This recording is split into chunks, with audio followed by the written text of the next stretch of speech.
네, 오늘은 베드로후서 8번째 시간입니다. 오늘 설교의 제목은 거짓 교사들의 속임수, 라는 제목입니다.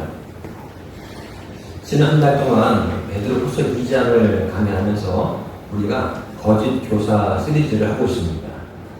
오늘은 이 거짓 교사 시리즈의 마지막 시간입니다.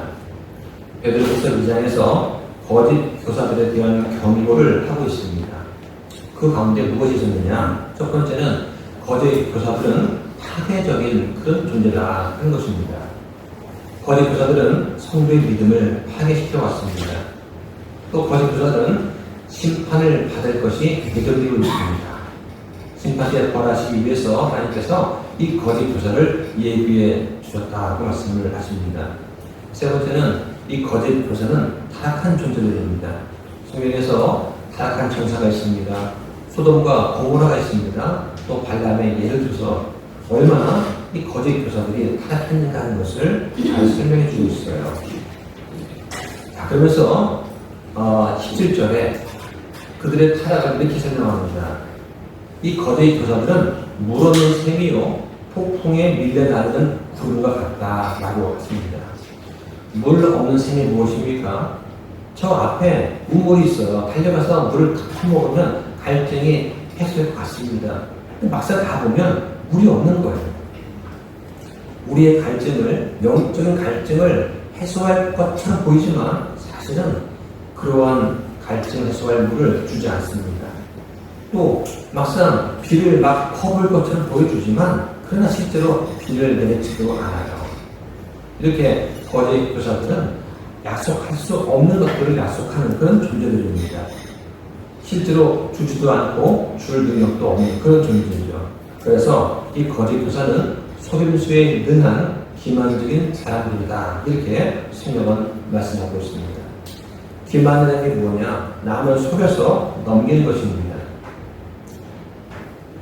요즘에 뉴스를 보면 가짜 뉴스가 있어요. 어떤 목적을 가지고 의도한 거짓 뉴스를 사실인 것처럼 방송을 합니다. 그러다가 거짓이 드러나니까 어떡합니까? 서로 앞다투어서 사과 방송을 또 줄줄이 하고 있는 걸 보게 됩니다. 그거 왜 그렇습니까? 잘못된 정보지만 구독자를 확보하기 위해서 성경적인 자료를 앞다투어서 발표하기 때문에 그런 것이죠. 그런데 세상만 그렇습니까? 교회도 마찬가지입니다. 교회는 어떤 곳입니까? 교회는 구원받은 죄인들이 모여있는 곳이에요. 다만 무엇이 죄고 무엇을 하나님께서 미워하시는지 누구보다 잘 아는 그런 죄인들입니다. 세상은 양심에 허용받아서 그게 죄라고 생각하지도 않고 죄라고 해도 들키지만 않으면 된다. 들키기 전에는 죄가 아니다. 이런 생각을 하는 사람들입니다. 요즘에는 전부 다 핸드폰을 쓰고 있어서 아마 카톡을 사용할 거예요. 카톡에 보면 푸사가 있죠.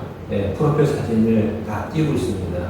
그래서 나는 이런 사람이에요. 난 이런 걸 좋아해서 자기 정체성을 간략하게 보여주는 성경 말씀이나 어떤 그런 이모티콘 같은 것들을 띄우고 있더라고요. 예전에 제가 학생 때는 핸드폰이 없던 시절이기 때문에 항상 가슴속에 수첩을 갖고 다녔습니다. 수첩과 펜은 기본으로 갖고 다녔죠. 그래서 무슨 좋은 아이디어나 좋은 말씀 있으면 꺼내서 막 적었어요. 수시로 그때. 그래서 이 학생들은 항상 가슴속에 수첩과 펜을 갖고 다니는 것은 이 기본 에티켓이었습니다. 지금은 아마 안 그럴 거예요. 제 수첩의 맨 앞장에 적어놓던 단어가 있었습니다. 헬라어로 코랑데오라는 단어였어요. 아마 아실 분들은 많이 계실 건데요. 코랑데오가 하나님 앞에서라는 뜻입니다. 그래서 수첩 제 믿음 그 맨 앞에 코랑데오를 딱 적어놓고 펴면서 오늘은 내가 주님 앞에서 어떻게 살 것인가, 어떻게 살았나 하는 것들을 말씀과 함께 묵상을 적어놓기도 하던 그런 수첩이 항상 있었어요. 영어로는 before God, before our God 또는 before the Lord 해가지고 이런 단어가 성경에 구약에는 21번, 신약에는 30번이 나옵니다. 우리 믿음 생활은 하나님 앞에서 이루어지는 것입니다. 주님께서 참 잘했다라고 칭찬하시는 그런 청직의 삶이 우리의 삶의 기회가 좀 있습니다. 그런데 많은 사람 앞에서는 이렇게 하겠다고 말하고서 실제로는 하지 않고 왜곡하거나 축소하는 이런 일들이 교회에서도 너무 흔하게 일어나는 것을 보게 됩니다. 이것은 성도와 하나님을 기만하고 경험이 여기는 것입니다. 그런데 거짓 교사들, 거짓 목사만 그런가? 그렇지 않다는 게 또 문제예요. 겉보기에는 경건해 보입니다. 그런데 실상 그 속을 모를 때는 은혜가 되는데 그 속을 다 알고 나면 은혜가 안 되고 실족하게 만드는 그런 일들이 주변에서 흔하게 일어나고 있습니다. 목사나 또는 집사들이 교회를 운영할 때 주님과 성도 앞에서 투명하게 정직하게 운영이 되어야 됩니다.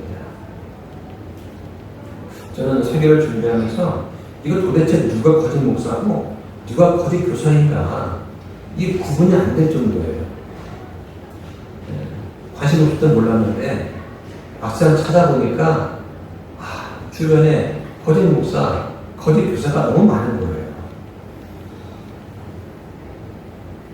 주님의 마음은 얼마나 아프실까, 얼마나 슬프실까 이런 걸 생각해 보게 되었습니다. 저도 말씀을 준비하면서 이 주제만큼은 좀 피하고 싶은, 다루고 싶지 않은 그런 때가 있습니다.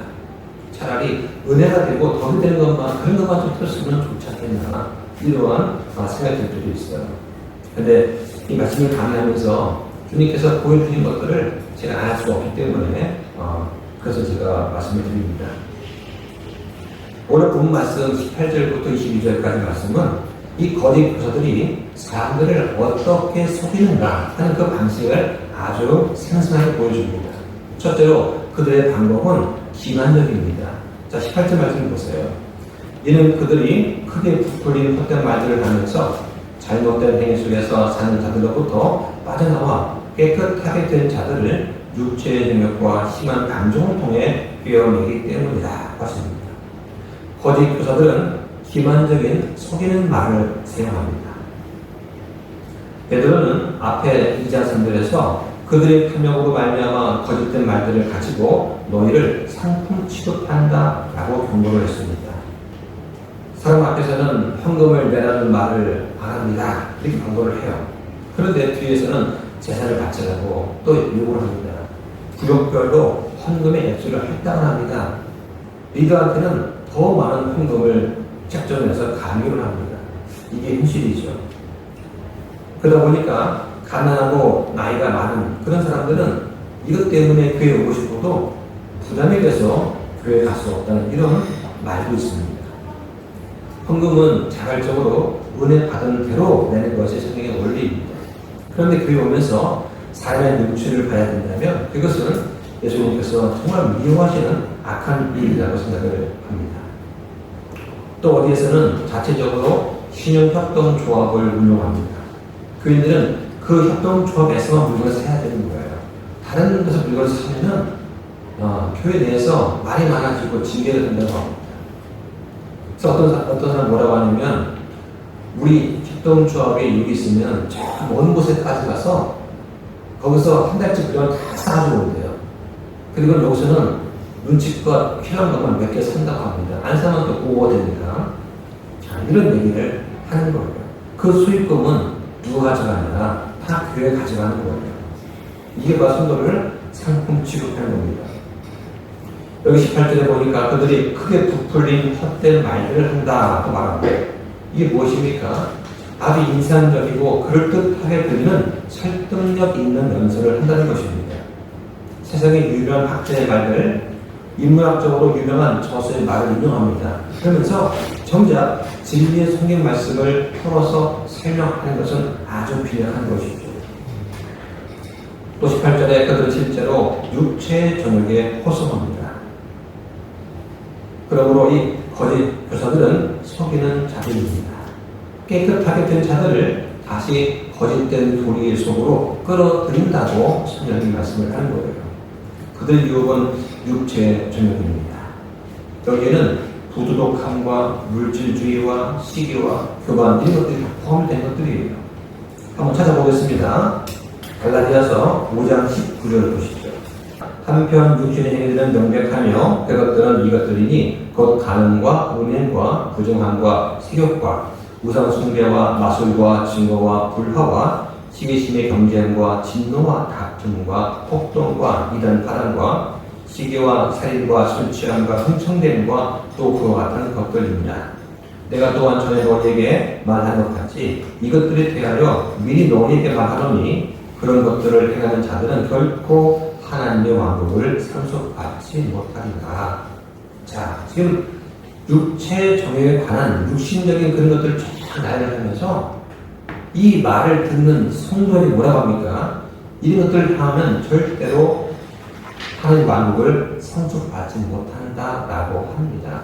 바꿔 말하면 성도들 가운데 이런 일들을 행하는 사람이 있다는 거예요. 그래서 이런 일들을 행하는 사람들이 교회에 많은 것입니다. 그게 누구냐? 바로 육신적인 그리스도인이에요. 구원받았다고 말을 하지만 정작 행위에 있어서는 변함이 없는, 성화되지 않는 그들의 모습을 바라보는 것입니다. 예수님 믿으면 병이 낫습니다. 일이 잘 풀립니다. 승진합니다. 또 사고를 안 당합니다. 이렇게 말한다면 이것은 종교입니다. 기독교는 그러한 종교가 아니죠. 이것은 마치 무당을 예수님으로 바꿨을 뿐입니다. 이름을 추구하는 것은 성경에서 말하는 믿음이 아닙니다. 몇 년 전에 제가 서울에 있는 친구를 만나러 갔습니다. 친구가 커피숍을 운영을 하는데 그 친구가 믿음 말을 하는 거예요. 이 친구는 이제 저하고 한 30년 지인 친구인데 이 친구도 이제 신학교를 마치고 미국에서 공부까지 하고 목사 안수도 받고 서울에서 독립교회를 하고 있었습니다.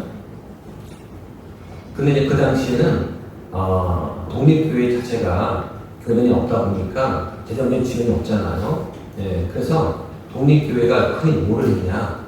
보통 커피숍을 평일 운영을 하고 주일에는 그 장소에서 예배를 드렸어요. 네, 이런 시대 교회가 많았습니다. 그 당시에는 한참 유행하던 때였어요. 그러니까 평일에는 커피숍을 하고 주일은 함께 모여서 예배를 드렸던 것이죠. 그러면 이제 분위기 아주 좋지 않습니까? 편안하고. 자, 그런데 문자가 생겼어요. 어느 날 주변에 대형 교회 목사라는 사람이 2명이 왔습니다. 그 물어보는 거예요. 혹시 여기서 주일날 예배를 드립니까? 네, 그렇습니다. 저희가 개척한 목사들인데 자립이 안 되기 때문에 평일엔 커피숍 운영하고 주일에는 예배를 드리고 있습니다. 했더니 그 목사가 뭐라고 하냐면 앞으로 계속해서 주일날 예배를 드린다면 우리 교회 모든 성도, 그 교회 성도가 2,000명이 넘어요. 전 성도에 광고를 해서 이 커피숍은 이용하지 말도록 보이콧하겠다 라고 하는 거예요.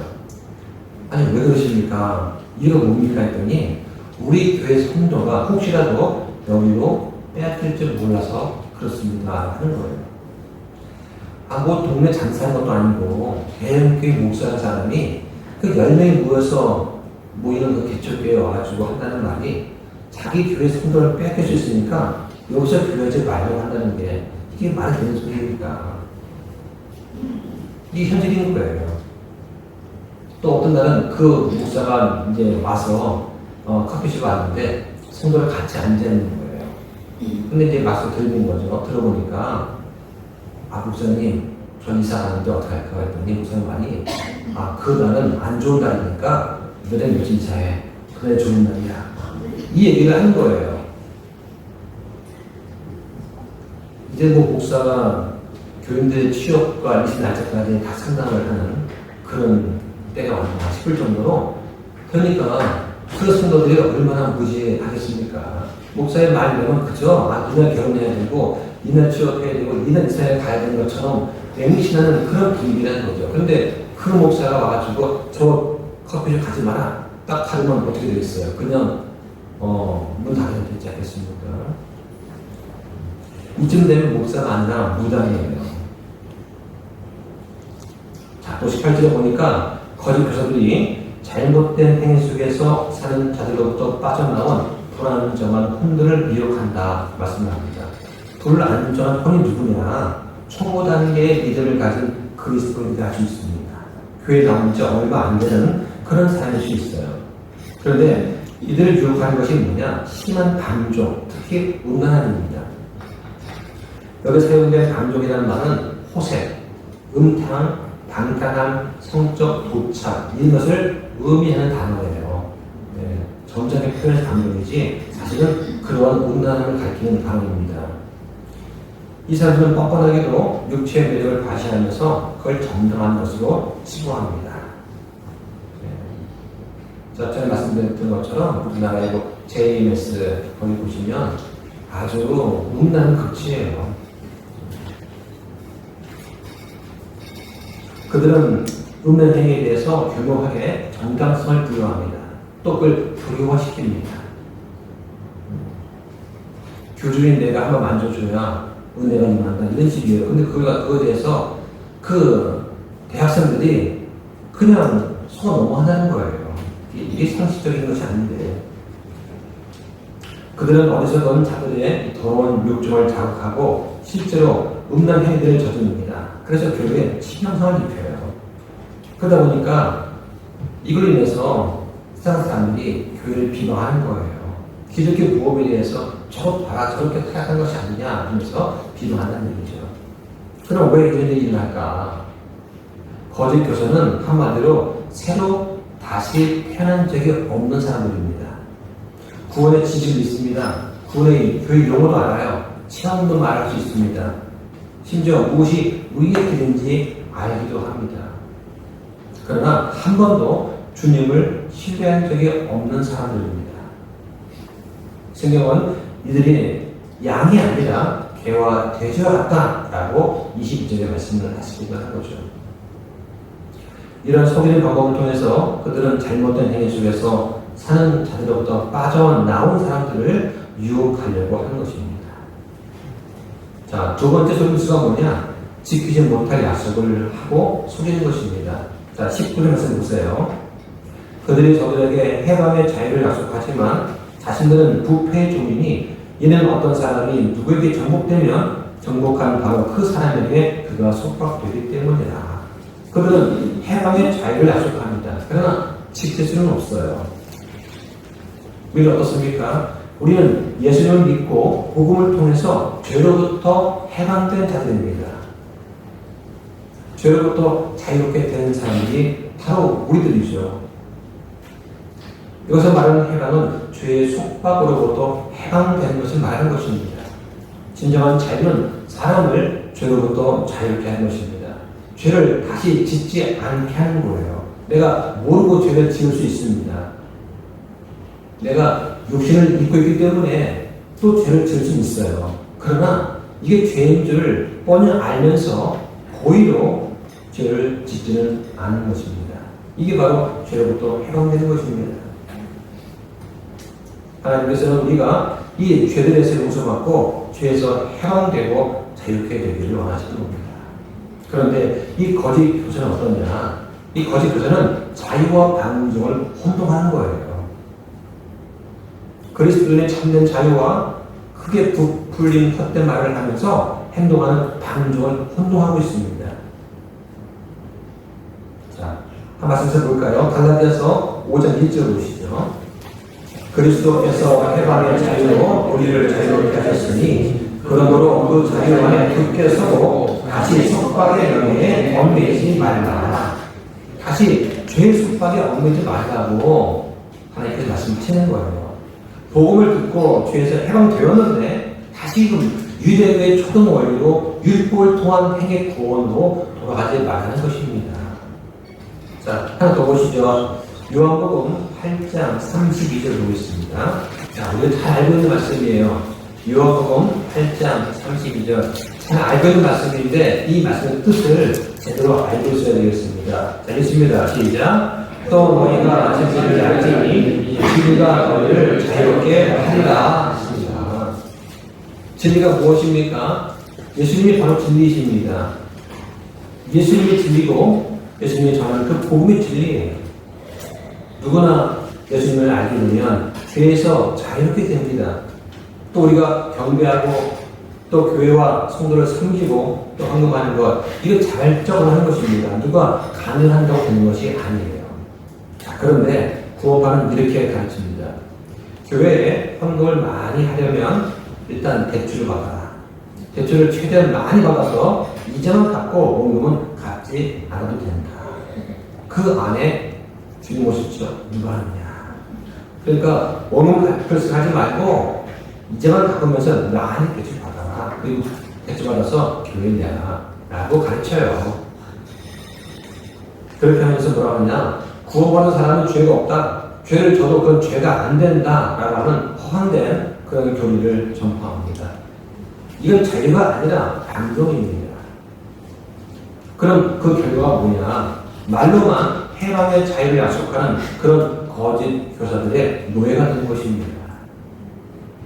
거짓 교사들은 자유를 약속합니다. 하지만 사람들은 그들의 노예가 되는 것입니다. 그래서 그들은 자신이 갖지 못한 것을 약속하려는 부패의 종이다 말씀을 하는 거예요. 그 부패 증거가 뭐냐? 우리가 살펴본 적이 있습니다. 베드로후서 2장 3절에 보니까 탐욕으로 사람들을 상품 취급한다. 이게 부패 증거입니다. 10절에 부정한 정욕에 빠져서 육체를 따라 걷는다. 또 교회 리더와 세상의 리더 같은 위험 있는 자들을 비방한다. 12절에 자기가 깨닫지 못한 것을 비방한다. 13절에 대낮에 방탕하게 노는 것을 낙으로 여긴다. 14절에 간음으로 가득한 눈을 가진 채 죄를 그치지 모른다. 또 탐내는 습관으로 마음을 달리는 자들이다. 이게 바로 부패의 증거입니다. 따라서 자유를 약속하고 못 지키는 이 부패한 종들은 어떤 사람들이냐? 바로 죄에 정복된 자들입니다. 또 죄에 속박된 그런 사람들이에요. 그들은 한 번도 다시 태어난 적이 없는 사람들이고 한 번도 주님을 신뢰한 적이 없는 그런 사람들이에요. 실제로 그들의 형편은 이전보다 지금이 더 나쁘다고 성경의 말씀을 하는 겁니다.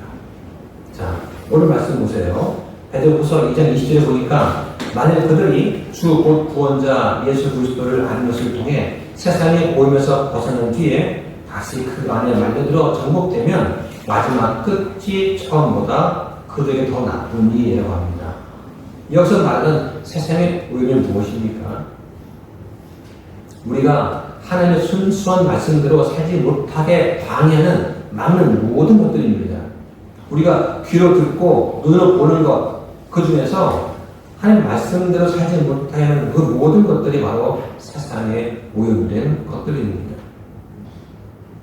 예를 들어서 모태신앙 가정에서 자란 아이들은 순수합니다. 세상의 오염에서 벗어난 자들이에요.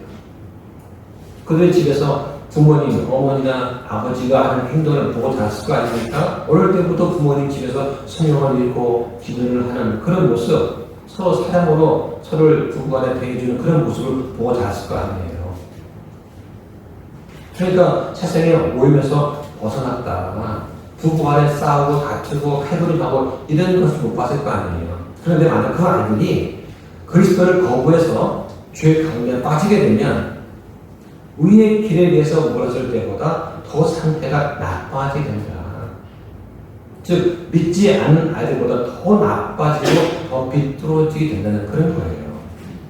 자, 21절 보시면 그들이 의의 길을 안 뒤에 자기들에게 전달된 거룩한 명령을 버리고 돌아서는 것보다 차라리 그것을 알지 못한 것이 그들에게 더 나았습니다. 의의 길이 무엇입니까? 바로 예수님의 길입니다. 예수님께서 자신이 길이다 말씀하셨을 때 자신을 좁은 길이다, 또 피할 길이다, 거룩함이 있는 길이다, 살아있는 길이다, 진리의 길이다, 바른 길이다, 의의 길이라고 말씀을 하시는 거예요.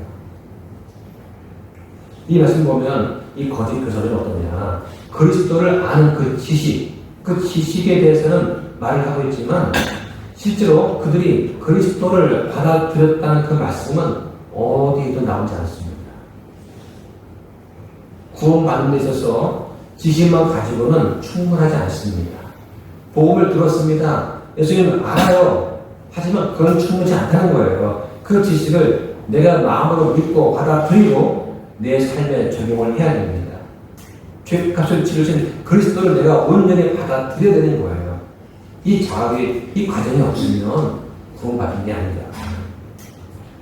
22절에 보니까 그러나 걔는 자기가 토한 것으로 되돌아가고 씻게 되지는 진창 속에서 뒹군다는 참된 자문에 따라 그 일이 그들에게 일어났도다.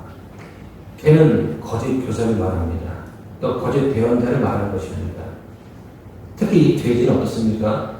씻겨놓으면 당장 깨끗해 보여요. 예.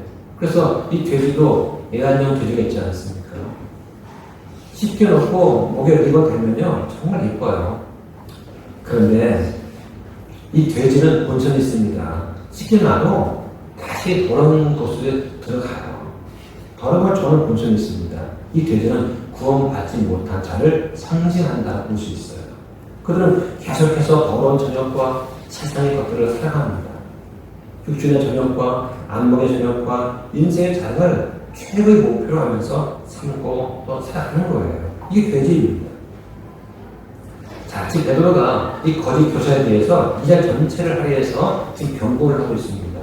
왜 이렇게 많은 시간과 지면을 할애해서 이 베드로가 거짓 교사를 경고하고 있을까? 그 이유는 이 거짓 교사들의 방법과 이 수단이 아주 기만한 소림수에 능한 것이기 때문입니다. 단순한 사람들, 분별력이 없는 사람들은 쉽게 속아 넘어가는 거예요.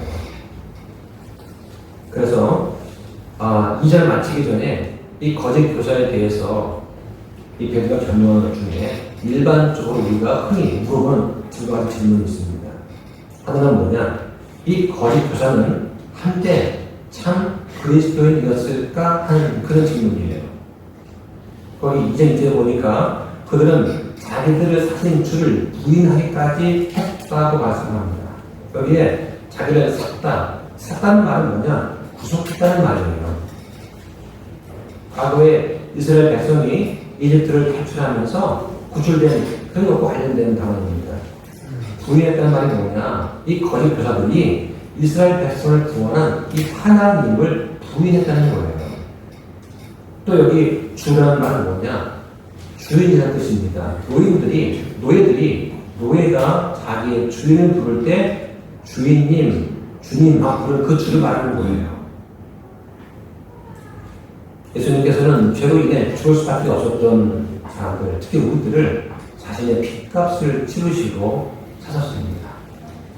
예수님은 그래서 우리의 주인이십니다.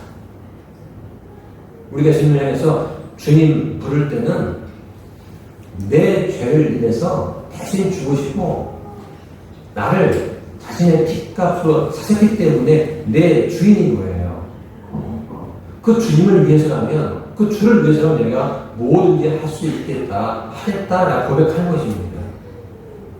예수님이 내 그냥 뭐 친구나 잘 아는 사람, 어릴 때만 돕는 그런 존재가 아니라는 거예요. 내 주인이시니까. 그래서 그 죄와 죄들로부터 사람들을 구속하시기 위해서 자기의 생명을 내어주신 그런 주인을 부인한다는 것, 이것보다 더 나쁜 이단은 없을 것입니다. 적어도 이단들은 예수님이 하신 그 일들을 잘 알고 있었을 것입니다. 그런데 그들이 주님을 부인했다고 하는 거예요.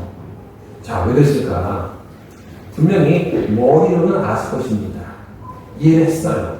근데 마음으로는 받아들이지 않았기 때문입니다. 머리로 믿고 마음으로 받아들였다면, 그래서 성령님께서 들어오셔서 우리가 다시 태어났다면 결코 우리를 사신 그 주를 부인할 수는 없었을 것입니다. 그러므로 이단은 누구냐? 그리스도인의 흉내는 낼지언정, 즉 종교인의 모습은 보일지언정 참된 그리스도인은 아니다 라고 보는 것이죠. 사탄이 있을 것입니다. 그러므로 이단에게는 신속한 파멸이 기다리고 있다 라고 성경이 말씀을 하는 거예요. 베드로는 전서에서 이렇게 말씀을 또 합니다. 우리가 그리스도의 보배로운 피로 구속함을 받았다 라고 말하는 거예요. 그래서 우리는 흠도 없고 점도 없는 어린 양의 피 같은 그리스도의 보배로운 피로 우리가 구속받았다 라고 말씀을 하고 있습니다. 우리는 구속받은 사람들입니다. 우리는 예수님의 피로 사신 바 된 그런 분들입니다. 그런데 거짓 교사는 그렇지 않습니다. 2장 15절에 보면 그들은 옳은 길을 저버리고 반란의 길, 즉 그릇된 길을 따라갔다고 말씀을 합니다. 무슨 말이냐면 이 거짓 교사들은 옳은 길, 올바른 길이 무엇인지 알고 있었다는 것입니다. 그리고 한때 옳은 길을 걸어갔을 것입니다. 그런데 그 길을 저버리고 그릇된 길로 갔다고 성경 말씀을 합니다. 20절에 보니까 만일 그들이 주 곧 구원자 예수 그리스도를 아는 것을 통해 세상의 모임에서 벗어난 뒤에 다시 그 안에 말려들어 정복되면 이렇게 말씀하시는 거죠. 다시 말해서 그리스도를 아는 것을 통해서 세상의 오염에서 벗어났다면 즉 그 아는 것이 단지 머리로만 아는 것에 그쳐서 지식적인 믿음에 그쳤다면 이런 뜻입니다. 마귀들도 믿음이 있습니다. 그것은 지식적인 믿음이에요. 마귀들도 성경을 압니다. 예수님이 어떤 분인지 잘 알고 있어요. 하지만 알지만 믿고 받아들이지는 않습니다. 이단들 마찬가지입니다. 지식으로는 알고 있습니다. 하지만 마음으로는 받아들이지 않습니다. 이게 바로 이단이에요. 다시 말하면 그들은 구원받지 못한 사람들입니다. 그리스도를 알고 머리로는 이해를 하는데 거기에 그치면 안 되는 거예요. 마음으로 믿어야 됩니다. 근데 그러지 않고, 즉 마음으로 믿지 않고 머리로만 아는 상태에서 다시 그 안에 말려들어 전복되면 마지막이 처음보다 더 나쁘다 이런 말씀이 되는 것이죠. 마귀의 속박에서 벗어나는 그런 사람이 다시 비워진 상태로 가만히 있으면 안 되는 거예요. 빨리 예수님을 받아줘야 됩니다. 자, 그 얘기가 누가복음에 나옵니다. 찾아볼게요. 누가복음 11장 24절 보시죠. 보니까 부정한 영, 이 부정한 영을 영어로 devil이라고 되어 있어요. 그런 마귀 중에 하나가, 부정한 영 하나가 사람에게서 나와 많은 곳들을 지나가며 쉴 곳을 구하나 전혀 찾지 못하네. 그가 이르되 내가 내 집, 곧 내가 나온 곳으로 돌아가리라 하고는 와서 그 집이 청소되어 꾸며져 있음을 보고 그때 가서 자기보다 더 사악한 다른 영 7을 데려오므로 그 영들에 들어가 거기 거하니 그 사람의 마지막 형편이 처음보다 더 나쁘게 됩니다. 하십니다. 복음의 진리를 듣고 우리 마음이 깨끗하게 되었으면 빨리 예수 그리스도를 받아들여야 되는 거예요. 그렇지 않고 잠깐만요. 좀 덜 때 믿을게요. 하다 보면 다시 속박의 영에 사로잡히게 되는 것을 보게 됩니다. 이 서신 앞에서 그리스도인은 어떤 사람이냐라고 말을 합니까? 1장 4절에 보니까 정욕으로 인해 세상에 있게 된 썩을 것을 피하여 하나님의 구원성에 참여하는 자다라고 말을 합니다. 그리스도인은요 하나님의 성품 구원성에 참여하는 자입니다. 그런데 이 거짓 교사는 어떤 사람들이냐? 2장 10절에 보니까 주 곧 구원자 예수 그리스도를 아는 것을 통해 세상의 오염에서 벗어난 자입니다. 오염에서는 벗어났어요. 그런데 다시 부정한 영에 사로잡혀 있는 그런 상태를 말합니다. 여기서 아는 것을 통해 이 아는 것은 뭐가 들어있느냐? 베드로후서 1장 5절 8절에 보면 믿음의 덕의 지식을 절제와 인내와 하늘 성품과 형제 친절과 사랑 이런 것들이 거기 들어있습니다. 이렇게 주 예수 그리스도를 아는 것을 통해서 잘못된 길에서 빠져나왔다가 다시 이제 부패의 종이 되었다라고 성경이 말씀을 하는 거예요. 22절에 보니까 참된 잠언에 따라 그 일이 그들에게 일어나도다. 이 잠언이 뭐냐? 잠언 26장 11절 말씀을 인용한 것입니다. 이 말씀에 따르면 거짓 교사는 항상 개와 돼지를 비유가 되었습니다. 바꿔 말하면 이 개와 돼지는 내면이 변화가 되지 않는 존재의 본성을 말하고 있어요. 사람의 본성은 변하지 않습니다. 다만 구원받아서 성령님이 우리 안에 새 사람을 창조하시면 그때는 우리 성품이 변할 수 있어요. 이게 새 성품, 새 사람, 새 본성입니다. 그러지 않는 한 삶의 본성은 바뀌지 않습니다. 여기에 토한 것으로 돌아가는 이 개의 비유는 죄를 고의로 반복해서 짓는 그 행위를 꼬집는 말씀입니다. 그리스도인은 그럴 수는 없습니다. 그리스도인은 죄를 죄인 줄 알면서 일부러 고의로 반복하지 않습니다. 왜냐하면 그리스도인은 죄에 민감한 사람들이기 때문입니다. 로마서 6장 1절에 보면 죄에 대해 죽은 우리가 어찌 그 가운데서 더 살리요 말씀을 합니다. 고의로 죄를 짓고 죄를 알면서도 그걸 부추기고 남을 죄에 빠지게 만드는 그런 사람은 구원받은 자고 결코 할 수 없을 것입니다. 자, 두 번째 질문이 있습니다. 그렇다면 그리스도인이라면 과연 멸망할 정도로 죄를 지을 수 있습니까? 하는 질문이에요. 여기에 대해서 예 하고 답한다면 그 이유는 아마 성경이 그들의 파멸을 말씀하기 때문인 것입니다. 2장 1절에 자기들에게 신속한 파멸을 가져오리라. 3절에 그들에 대한 심판을 지체하지 아니하며 그들이 받을 정죄는 잠자지 아니하느니라. 17절에 그들을 위해 어둠의 안개가 영원토록 예비되어 있다. 이렇게 말씀을 합니다. 여기서 주의할 것은 이단들이 그리스도인처럼 행세를 할지는 몰라도 진정 거듭난 다시 태어난 그리스도인은 아니라는 것입니다. 물론 거듭난 그리스도인들도 죄를 지을 수 있습니다. 왜 그렇습니까? 우리가 육신을 입고 있기 때문입니다. 우리는 교만함과 시기심과 질투 때문에 우리는 잘못할 수가 있습니다. 아니 세상에 어떻게 믿는 사람이 저런 말과 저런 행동할 수가 있을까? 이런 말을 들을 정도로 그런 잘못을 우리는 저질 수 있어요. 그런데 그가 구원받은 사람이라면 계속 그 죄에 빠져서 고의로 하나님을 대적하지는 않을 것입니다. 왜냐하면 구원받은 사람이라면 하나님께서 그에게 징계를 하시기 때문이죠. 징계한다는 말이 성경에 47번 나옵니다. 영어로는 chastise 또는 chasten이라는 단어인데요.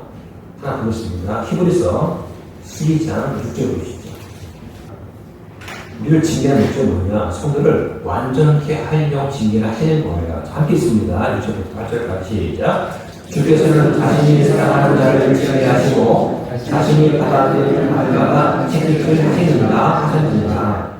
너희가 징계를 견뎌내면 하나님께서 아들들을 대우하듯 너희를 대우하셨나니 아버지가 징계하지 않는 자가 무슨 아들이냐? 모두가 징계받는데 참으로 너희에게 징계가 없으면 너희는 사생하여 아들이 아니니라. 그리스도인다운 말과 행동을 하지 않아서 남들에게 피해를 주고 상처를 입혔습니다. 실족을 시켰습니다. 이건 잘못된 겁니다. 분별을 하고 지적을 해도 계속 고집을 피우면 분명히 징계를 하시는 거예요. 그 징계가 없이 계속 잘 된다. 그 사람은 하나님의 아들이 아닌 것입니다. 그래서 하시면 되는 거죠. 자, 하나 더 보겠습니다. 잠언 3장 11절과 12절 보겠습니다. 자, 아버지들은 이 말씀을 이해를 해요. 근데 아이들은 이 말씀을 잘 이해를 못해요. 자, 11절과 12절 함께 봅니다. 시작. 내 아들아 주의 징계를 들으지 말고 그분께서 바로잡아 주신 것에 실증을 내지 말라. 주께서는 자신이 사랑하는 자를 바로잡아 주시되 마치 아버지가 자기가 기뻐하는 아들을 바로잡아 주는 것 같이 하십니다. 이것이 바로 아버지의 마음이에요. 자식을 징계할 때 좋아서 기뻐하는 아버지가 어디 있겠습니까? 근데 매를 들지 않으면 그 아이한테 결코 좋지 않을 걸 알기 때문에 드는 거예요. 엄마들은 매를 들지 못합니다. 그래서 엄마인 거예요. 아버지의 특권이자 아버지가 할 수 있는 겁니다. 징계하실 때 불평하지 말고 빨리 하나님께로 서라고 말씀을 하시는 거예요. 자, 그리스도인이라면 과연 멸망할 정도로 죄를 지을 수 있습니까? 하는 그 질문에 대해서 아니요 라고 답변을 한다면, 그렇다면 그럼 과연 베드로는 왜 이렇게 이것에 대해 경고를 했을까요? 18절 19절에서 다시 말려들어 정복될 위험이 없다면 베드로가 이 잘못된 행위 속에서 살인 자들로부터 빠져나와서 깨끗하게 된 자들한테 왜 계속해서 경고를 할까? 그 이유가 무엇일까 하는 것이죠. 다시 말하면 그리스도인들이 배교하는 것이 불가능하다면 왜 사악한 자들의 오류에 이끌려서 너희도 너희 자신의 북함에 떨어지지 않도록 주의하라, 이 말씀을 왜 하겠느냐는 것입니다. 주님은 분명하게 믿는 자들의 구원의 영원한 안전 보장을 약속하십니다. 같이 찾아보겠습니다. 요한복음 10장 27절부터 9절까지 보겠습니다. 내 양들은 내 음성을 듣고 나는 그들을 알며 그들은 나를 따르느니라. 내가 그들에게 영원한 생명을 주노니 그들이 결코 멸망하지 않을 것이요 또 아무도 내 손에서 그들을 빼앗지 못하리라. 그들을 내게 주신 내 아버지는 모든 것보다 크시네 아무도 내 아버지 손에서 그들을 빼앗을 수 없느니라. 여기에 내 아버지 손이 어떤 손입니까? 우리를 저 셋째 하늘 천국으로 인도하시는 그 손이에요. 여기서 결코 누구도 빼앗지 못한다 말씀하시는 거예요. 자, 그런데 성경은 또 뭐라고 말씀하시냐? 믿는 사람이 믿지 않는 악한 마음을 키울 수 있다라고 분명히 경고를 한 말씀도 있습니다. 자, 보시죠. 히브리서 3장 12절. 히브리서 3장 12절, 13절. 형제들아, 너희 가운데 어떤 사람에게 믿지 아니하는 악한 마음이 있어 살아계신 하나님을 떠나는 일이 생기지 않도록 조심하라. 오히려 오늘과 오늘 때에 날마다 서로 권면하여 너희 중 아무도 죄에서 구슬을 통해 감각하게 되지 않도록 하라. 자, 여기서 주의할 것이 있습니다. 하나님을 떠나는 일이 생기지 않도록 조심하라. 하나님을 떠난다는 게 무엇입니까? 이건 오해하시면 안 됩니다. 이것은 구원을 잃어버리거나 하나님과의 관계, 하나님과 우리의 아버지와 아들과의 그 관계가 끊어지면서 말하는 것이 아니에요. 여기서 떠난다는 말이 뭐냐? 하나님과 우리가 기도와 말씀을 통해서 치밀한 교제가 끊어지는 것입니다. 우리가 죄를 지면 어떻게 됩니까? 죄를 지으면 아버지 얼굴 볼 수가 없잖아요. 그 자식이 죄를 졌습니다. 몰래 아버지의 지갑에 손을 댔어요. 그럼 아버지 얼굴 보겠습니까? 못 보는 거죠. 네. 죄를 지게 되면 아버지와의 친밀한 교제가 끊어지는 것이지, 내가 죄를 졌다고 해서 내 아버지가 안 되는 그런 일이 있는 건 아니다. 지금 그거 말하고 있는 거예요. 자, 다시 말씀드립니다. 한번 구원받으면 결코 그 구원을 잃어버리지 않습니다. 다만 우리가 죄를 지으면 하나님과의 친밀한 교제가 끊어지는 거예요. 우리가 죄인의 신분에서 예수님을 믿고 구원받으면 하나님의 양자가 됩니다. 우리는 하나님의 양, 아들, 딸, 우리의 신분과 위치가 바뀌는 거예요. 이게 바로 친의입니다. 우리가 하나님의 아들이 되어가지만 우리에게 상속, 유업, 천국, 새 하늘과 새 땅, 새 예루살렘이 주어지는 거예요. 네. 양자가 되지 않으면 그런 상속, 유업 받을 수 못하는 것입니다. 칭의는 우리를 하나님의 진노로부터, 형벌에서부터 면하게 되는 겁니다. 죄가 없다라고 법정적으로 선언해 주시는 거예요. 이건 우리의 공로와 무관한 겁니다. 재판장이신 하나님께서 우리를 무죄다라고 선언해 주십니다. 뭘 근거로 합니까? 우리 위에 던집혀진 예수님의 피 때문에 그러셨죠.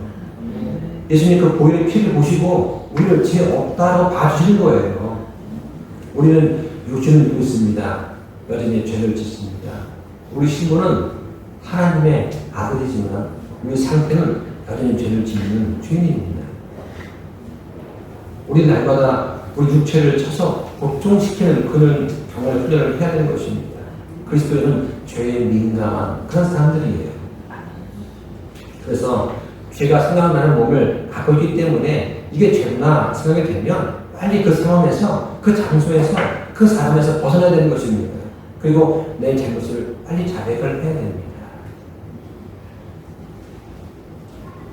이걸 언제까지 해야 되느냐? 우리가 부활하고 휴될 때까지, 우리가 더 이상 죄가 생각나지 않는 그런 몸을 입게 될 때까지는 계속해서 반복을 해야 되는 것입니다. 이게 바로 성화의 과정이에요. 우리가 구원받은 이후에 우리의 삶 자체가 바로 성화의 삶입니다. 자, 말씀을 정리하겠습니다. 마지막 때에는 배도와 배교의 의미 있다. 성경 말씀을 합니다. 그러나 받은 구원을 잃어버리는 것과는 무관합니다. 내가 잘못 행하면 하나님과의 치밀한 교제가 끊어질지언정 하나님과 아들의 관계는 결코 끊어지지 않습니다.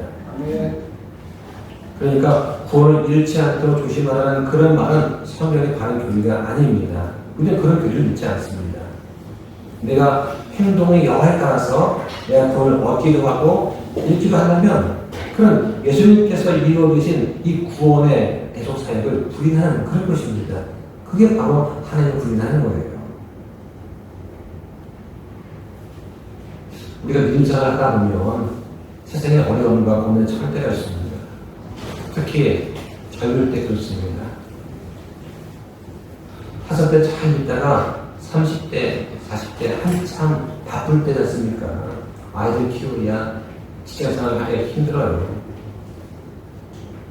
그런데 그런 가운데서도 내가 누구인가 하는 정체성은 결코 잃어버리면 안 됩니다. 우리는 예수님께서 자신의 핏값으로 사신 우리는 주님의 것입니다. 이걸 잃어버리면 안 되는 거예요. 우리 가족이 또 우리 아이들이 먹고 자고 교육받을 정도만 된다면 일주일 중에 하루는 딱 떼어놓고 주를 기억하면서 주님께 영광과 진리와 경배를 하는 거, 이건 우리가 마땅히 지켜야 됩니다. 이것만 놓친다면 우리 삶이 너무나 비참해지는 것입니다. 우리가 어디서 힘을 얻겠습니까? 예비가 아니겠습니까? 그런데 그런 세상의 염려, 시험에 걸려 넘어져서 교회에 나오지 못하는 분들이 있어요. 세상의 성공, 또 초대수를 아이가 어리고 키워야 되고 하다 보니까 앞이 깜깜할 겁니다. 그래서 믿음에서 파산해서 세상에 돈 벌기 위해서 세상으로 나간 그런 사람들도 있습니다. 우리는 그들을 위해서 기도할 수 있어야 됩니다. 우리가 왜 그런 분들을 기억을 합니까? 하나님께서 그분들을 사랑하시기 때문입니다. 그래서 오늘 오후에 전체 기도회가 있는데 특별히 오늘 오후에는 한동안 나왔다가 나오지 않는 분들을 위해서 좀 기도하면 좋겠습니다. 그분들이 각자 좋은 곳에서 민생을 하시면 참 다행입니다. 근데 그렇지도 않으면서 세상에 휩쓸려서 이렇게 산다면 우리가 이것도 한 주간 또 기도하면서 시간 날 때 또 전화를 해보고 해서 한번 고민하면 좋을 것 같습니다. 성님 말씀하신 것들 우리가 기억할 수 있기 바랍니다. 거짓 교사는 파괴적입니다. 거짓 교사는 탐욕에 예비되어 있습니다. 거짓 교사는 타락의 존재입니다. 우리는 속입니다. 우리가 이 거짓 교사들의 소유세에 빠지지 않도록 깨어 있으면서 주의하라고 말씀을 하세요.